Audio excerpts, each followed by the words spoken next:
Caríssimos amigos, nós estamos aqui de volta para mais uma gravação a respeito do que é o fundo da questão sobre por que Nossa Senhora veio ao mundo em Fátima. Ela veio para evitar a comunistização do mundo, vamos dizer assim, né? Mas o que é isto? Por que é tão grave essa comunistização do mundo? Então nós falamos uma primeira vez sobre a questão do universo fechado. E muitas pessoas consideram o universo como sendo uma coisa fechada. Deus criou, fez aquilo, isso para os que creem, e depois deixou. E assim Deus atua, ou não atua dentro do acontecer humano. Isso tudo nós vamos explicar depois por que essa concepção. Porque a abertura para a ideia da ação de Deus na história, da ação sobrenatural na história, verticalizaria as considerações das pessoas. A alma das pessoas passariam a ter que admitir a existência de Deus e viver, portanto, em função de Deus, mesmo nas coisas materiais. Bem, eu então pego e completo agora Dr. Plínio na exposição que ele faz. Ele vai dizer que vai dar um passo.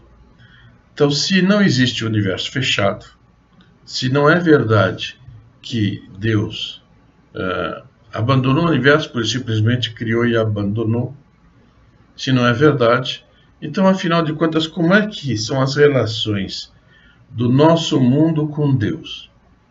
As relações do nosso mundo com outro mundo? Como são essas relações? Porque se existem esses dois mundos, essas relações têm que existir. Quer dizer, se existe o mundo divino e o mundo material, essa relação tem que existir. Então ele leu uma ficha de São Tomás de Aquino, muito ilustrativa disto, e que nos mostra qual é o modo subconscientemente ateu com que nós fomos habituados a ver todas as coisas, e o que ensina a Igreja Católica a respeito disso. Então na ficha ele mostra um pouco como é que parece para os ateus ou para os que vivem como se Deus não existisse, e depois ele vai explicar qual é a posição verdadeira. Então São Tomás diz o seguinte: se os anjos foram criados antes do mundo corpóreo, quer dizer, os anjos foram criados antes, por quê? Porque muita gente vai no Gênesis, lê Gênesis ao pé da letra, e aí fica com determinadas impressões, mas que ao longo dos séculos, a tradição da Igreja, o magistério da Igreja, infalível, foi dando a devida interpretação das Sagradas Escrituras. E São Tomás de Aquino, então, como é que ele trata deste assunto? Ele diz o seguinte, que ele é muito minucioso, né? E Dr. Plínio diz que a ele agradam muito as inteligências minuciosas. Mas alguém poderá dizer, mas então o senhor não gosta daquelas que têm o quadro geral? Não, ele diz que ele gosta sobretudo da soma das duas coisas. O ideal é a soma, a visão ampla, larga e a visão minuciosa das coisas, né? Bem, ele até lembra uma frase de Santa Teresinha, que está na História de uma Alma, para os que já leram. Quem não leu ainda, me parece altamente recomendável que leia. E quando ela era menina ainda, ofereceram para ela um prato com doces e perguntaram a ela o que ela preferia, qual dos doces. E ela pequenininha assim, ela disse, eu escolho tudo. Então, nós devemos escolher tudo também, quer dizer, escolher a visão ampla e a visão minuciosa, não? Então, ele vai dizer, o que ele diz? São Tomás de Aquino, que era muito minucioso, E quando ele entra nas minúcias, como ele era um grande santo e, em segundo lugar, um grande gênio, das minúcias saem fagulhas fenomenais. Então, vocês vão ver. É importante como ele coloca, e é verdade. O grande santo é o principal título de qualquer pessoa. Uma pessoa pode ser muito inteligente, muito simpática, muito bonita, muito agradável, pode enfileirar as qualidades que forem. A questão é ser santo. O santo é aquele que, simplesmente, assim, muito simplificadamente, ele vive com autenticidade o primeiro mandamento da lei de Deus, que é o mandamento rei. O santo não peca. Está na Escritura que o justo peca 7 vezes num dia. Em que sentido é isto? É que ser perfeitíssimo, o ser humano por si não consegue.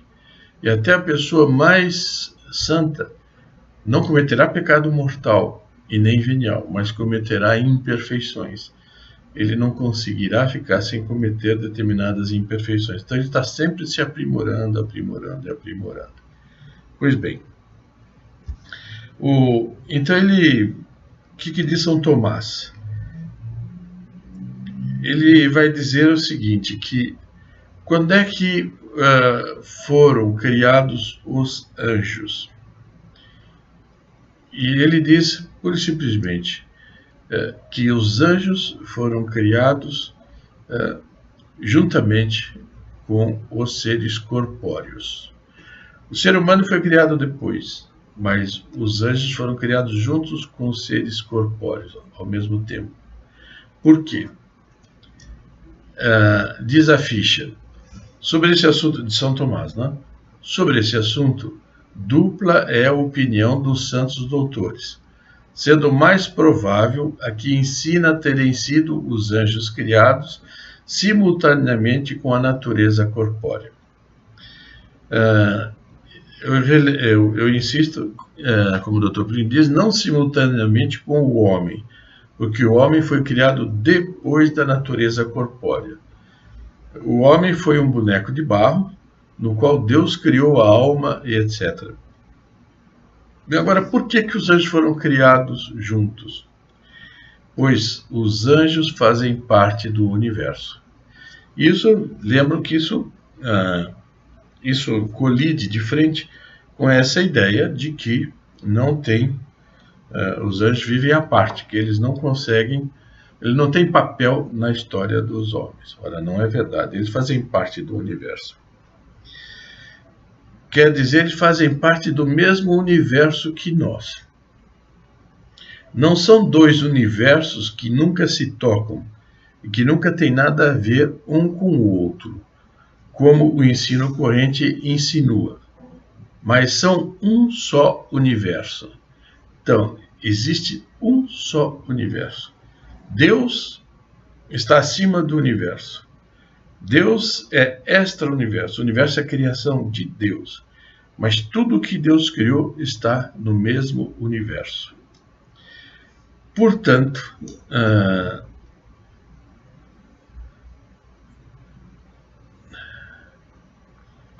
não constituindo um por si, mas concorrendo com a criatura corpórea para a constituição do mesmo universo. Isso os anjos.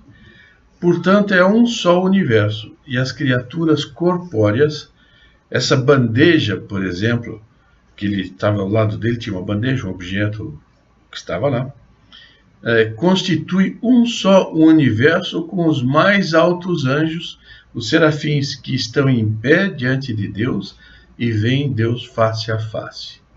Eu aproveito aqui para pôr um parênteses, que eu fiquei sabendo de algo que eu repito, isso não me fez muita expressão quando eu soube disso, é que a palavra universo, que a gente usa com tanta naturalidade, ela não quer dizer senão voltados para um, universo, tudo voltado para um. E com isto, mostra que o universo voltado para Deus. quer dizer, tem Deus como a causa, né? Isso é muito bonito. Bem, então, o que quer dizer constituir um só universo? É que existem em cada existem em cadeia, em interrelação constante e formam uma só ordem e uma só beleza. Então é importante que todos os seres que existem estão num conjunto só e formam uma só ordem e uma só beleza. E por mais admirável que seja um serafim, a beleza da ordem que há nele é realçada, por exemplo, pela existência daquela bandeja que ele estava comentando. E ainda que a bandeja fosse feia, isso é muito importante, seria realçada ao menos por contraste pela existência da bandeja feia, a beleza do serafim. Mas seria realçada. Os senhores estão vendo como aquela ideia da separação é falsa. Isso é que é importante. Continua São Tomás. O que bem se verá considerando a ordem de uma criatura em relação a outra. Pois, outro ponto muito importante, a ordem das coisas entre si é o bem do universo. Olha que coisa interessante a gente aprender isto.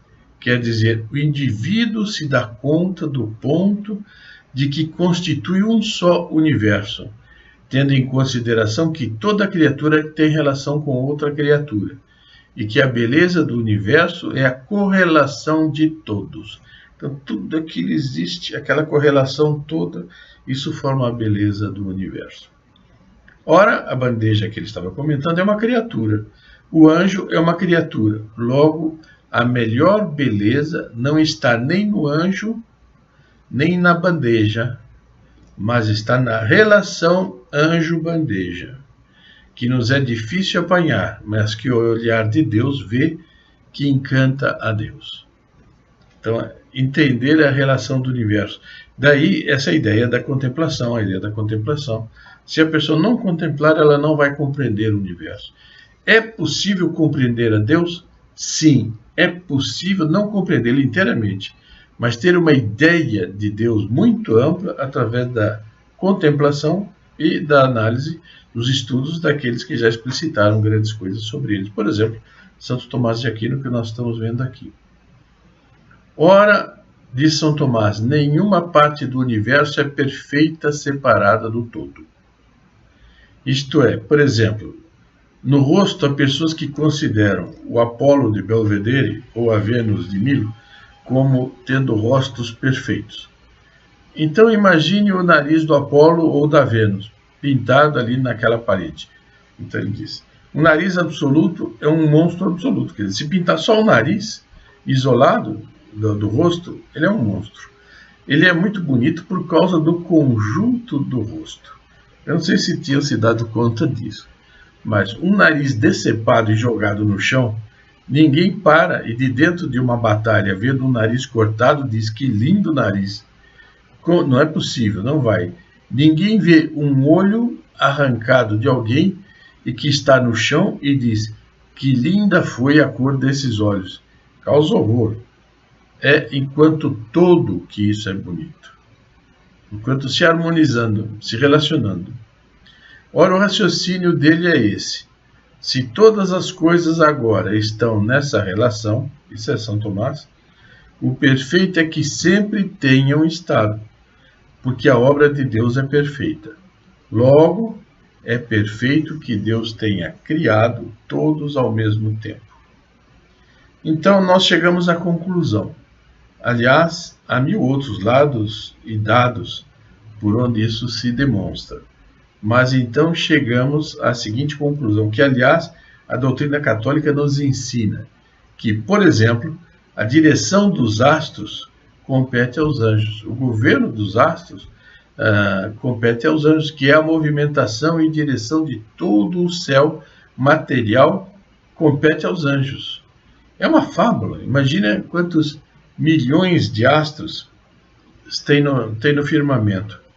Aquilo tudo cumpre o seu papel, tem o seu movimento, tudo aquilo tem o seu sentido, porque é governado para os anjos. E se compete aos anjos, compete por uma necessidade que está na ordem das coisas posta por Deus. E São Tomás, em outro lugar, explica bem. É próprio daquele que é mais mandar em quem é menos. Aqui nós vamos entrando agora no tema do comunismo, que é a questão do igualitarismo. Ora, parece uma coisa que ofende os igualitários. Essa frase é próprio daquele que é mais mandar em quem é menos. E quando aquele que é mais não tem junto de si aquele que é menos para mandar, aquele que é mais sente falta. Vocês vão ver que explicação que é isso. Todos os esquerdistas já acham, não, isso é para querer mandar, para querer impor, para querer fazer ditadura. Ora, todo mundo sabe que eles chamam a democracia de direita, ditadura. E a ditadura de esquerda, democracia. Quer dizer, onde que não existe ditadura em país igualitário? Não existe, tudo é ditadura.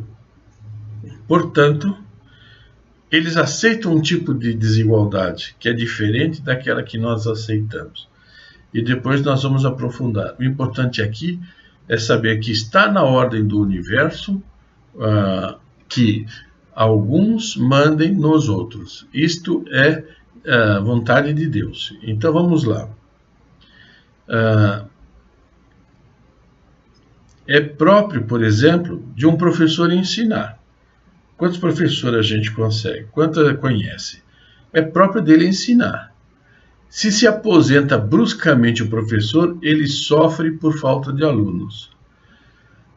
Não é só o professor que é necessário ao aluno, mas o aluno é necessário ao professor. Isso é muito importante para entender a ordem das coisas. Um artista vai tocar um concerto. A gente diz, claro, o artista vai lá para ganhar dinheiro. Os outros vão para ouvir música. Se o artista fosse rico, ele não precisava tocar concerto. Ele tocava sozinho na casa dele e não vinha aqui. Ele vem porque eu paguei meu bilhete e vou ouvir a música que ele toca. Ele jantou ou vai jantar porque estou comprando a entrada dele. Todo esse pessoal aqui está comprando a entrada dele. Ele tocaria a música sozinho. Não é verdade. Não é verdade. É próprio do homem que sente algo precisar de alguém a quem ele comunica o que sente. E quem sente muito as coisas excelentes tem necessidade de quem sente menos e de um modo menos excelente para contar aquilo que ele sente. É a própria ordem das coisas. Vamos dizer que um artista ficasse, um músico, por exemplo, o último homem do mundo a ouvir no universo que ficou surdo. O remédio para ele não era aprender aquela linguagem própria dos surdos. Ele ficaria louco, porque só ele ouve o som. Mas ninguém ouve, só ele aprecia a música, ninguém aprecia. Ele começa a fenecer. Ele morre 20 anos mais cedo do que o normal, porque ninguém ouve a música dele. Tem um outro fato interessante, que teve uma época que eu toquei numa fanfarra, e o maestro contou um fato, que havia uma fanfarra muito importante dessas de grande renome, e aí vivia se apresentando pelo mundo. E havia um primeiro trompetista e um segundo trompetista. Acontece que o primeiro trompetista era um colosso, o segundo era muito bom também, mas não chegava propriamente ao nível do primeiro. Acontece que o segundo trompetista, por não sei por que motivo, se morreu, o que é que foi, faltou na orquestra. Pois bem, o nível do primeiro trompetista baixou enormemente. Porque o primeiro trompetista, sendo mais, dependia do segundo, que era menos, para ele conseguir chegar a um grau tão excelente o qual ele tinha. Bem, foram necessários eu creio que 4 a 5 anos para o primeiro trompetista chegar ao nível que tinha antes, recuperar o nível que ele tinha antes. Bom, a gente vê a harmonização de coisas desiguais que se auto-auxiliam. Ora, diz São Tomás, os anjos inferiores são de uma natureza tal que, entretanto, eles são feitos para mandar. São espíritos muito excelentes, são feitos para mandar. E o universo angélico seria falso, seria mal construído se não houvesse não anjos sobre os quais os anjos mandam. E, portanto, nós, para nossos anjos da guarda, somos uma necessidade. Muito bem explicado isto. Pegue, por exemplo, é sabido que tem certos animais que não são gregários. O tigre, por exemplo, não é gregário. E nos ambientes naturais deles, o que ocorre? O tigre, ele só encontra a fêmea, o macho, por ocasião da procriação. Eles ficam distantes, mas distâncias enormes, quilômetros. E, no entanto, quando chega a ocasião da procriação, eles se encontram. Quem faz com que eles se encontrem tem um governo por trás disto.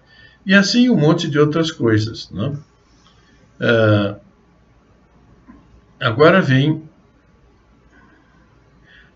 vamos para frente e explicitar mais. Quer dizer, o anjo é necessário para mim, o anjo da guarda, por exemplo, mas eu sei com alegria que eu sou necessário a ele, porque é um príncipe e eu, por ser homem, em comparação com ele, sou um plebeu, e eu sou necessário a ele para mandar em mim.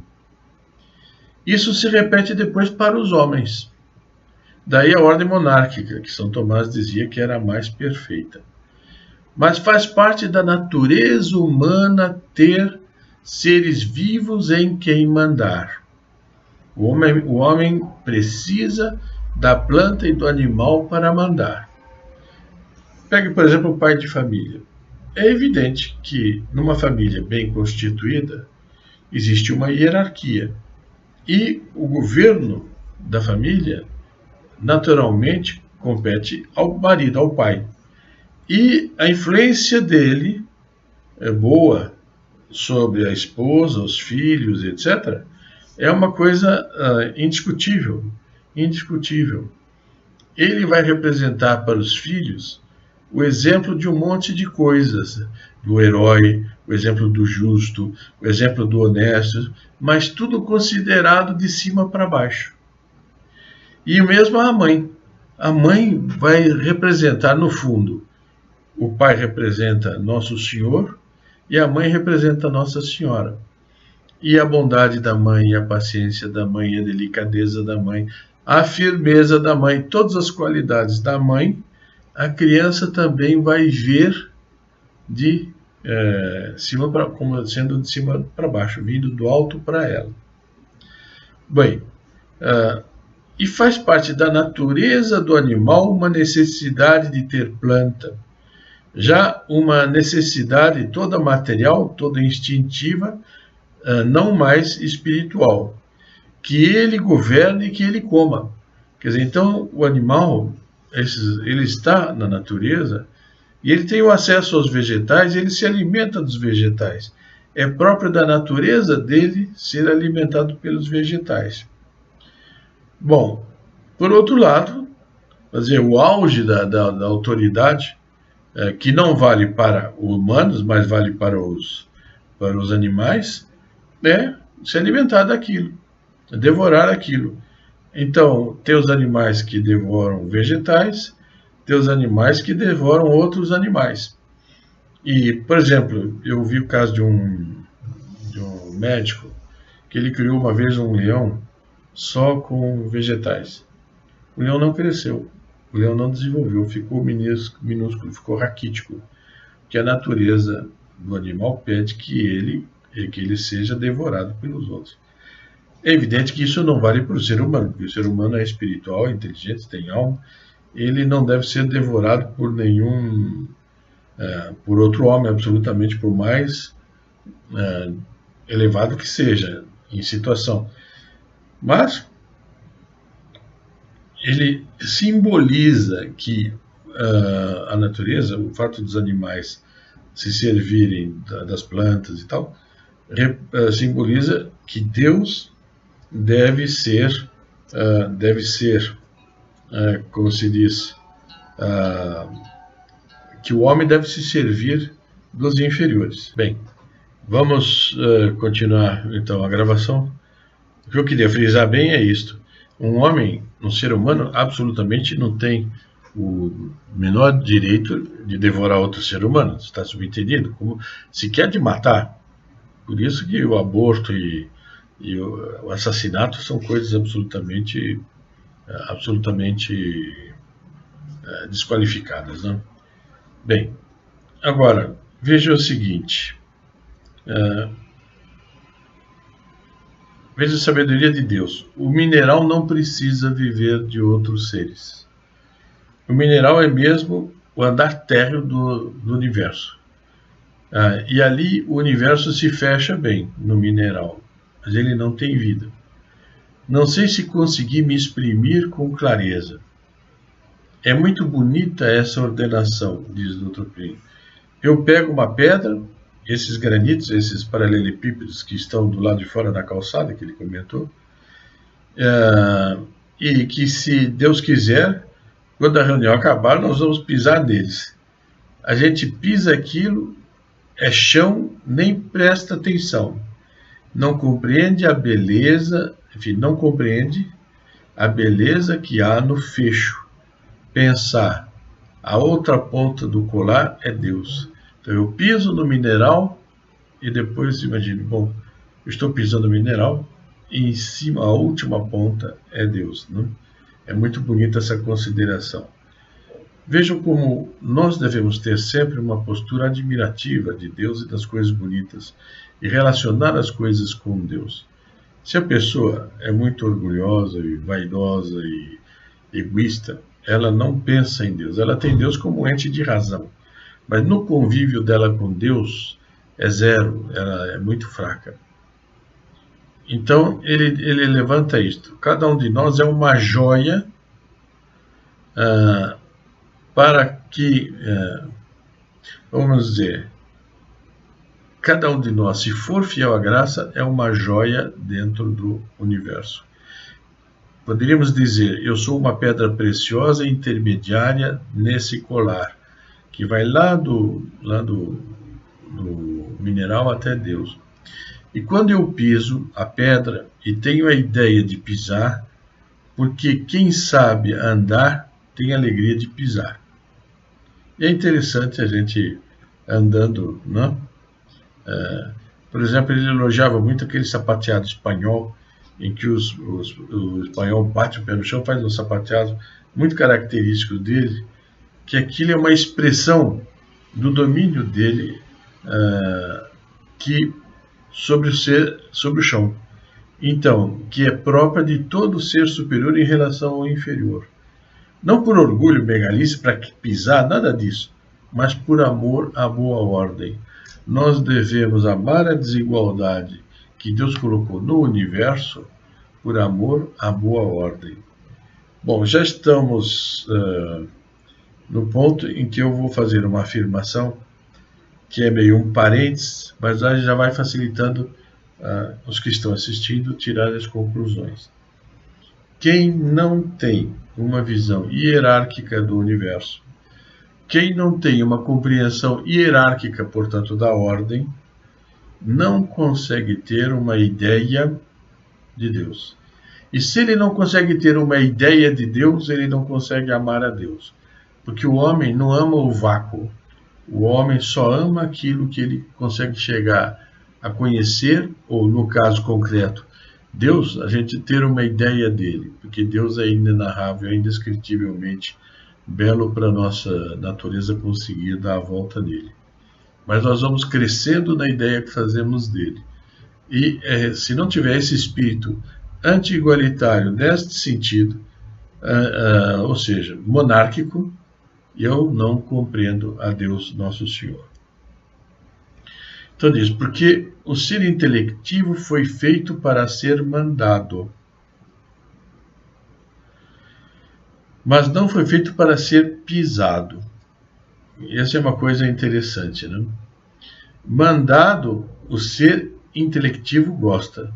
Ele não gosta de ser pisado. Está certo. O ser intelectivo não foi feito para ser pisado. Quer dizer, mandado com uma brutalidade que não corresponde à nobreza da natureza dele. Isso não pode.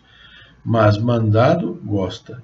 A nossa alegria de termos a igreja que manda em nós, nunca um protestante poderia gostar, a menos que ele se convertesse.